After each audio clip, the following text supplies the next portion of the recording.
এই বয়স কত আপনার? হ্যাঁ 95। 93।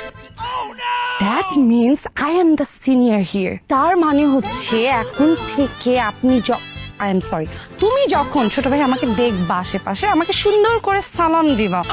যদি সালাম না দাও তাহলে ওই যে কান আর কানের জায়গায় থাকবে না, কানটা একদম পকেটে থাকবে। বাদ দেন, আই লাভ ইউ। আর কি বললা তুমি? কি বললা? কানাডা থেকে কি কানা হয়ে গেছেন? হ্যাঁ, জোর করে নিজের উপরে কেন নিচ্ছেন? কেন আপনাকে বলবো আমি আই লাভ ইউ? আমি আমার ভাবিকে বলছি আই লাভ ইউ। ভাবি, তোমার বোনের মনে একটু অভ্যাস খারাপ আছে, সুন্দর ছেলে দেখে জোর করে আই লাভ ইউ বলাইতে চাই। আমি বললাম না আই লাভ ইউ, আমি কোনোদিনই বললাম না যে আই লাভ ইউ আমি বলবো না, ঠিক আছে? জোর করে আই লাভ ইউ বলানোর কিছু নাই। ভাব দেমাগ সবকিছু আমাদেরও আছে। তুই কিছু বলবি রে? বলবো না। বাদ দে, বেডি মানুষ। হ্যাঁ, বেড়ে মানুষ মানে তোমরা কি? বাদ দিলাম, বেড়া মানুষ। হয় নাই।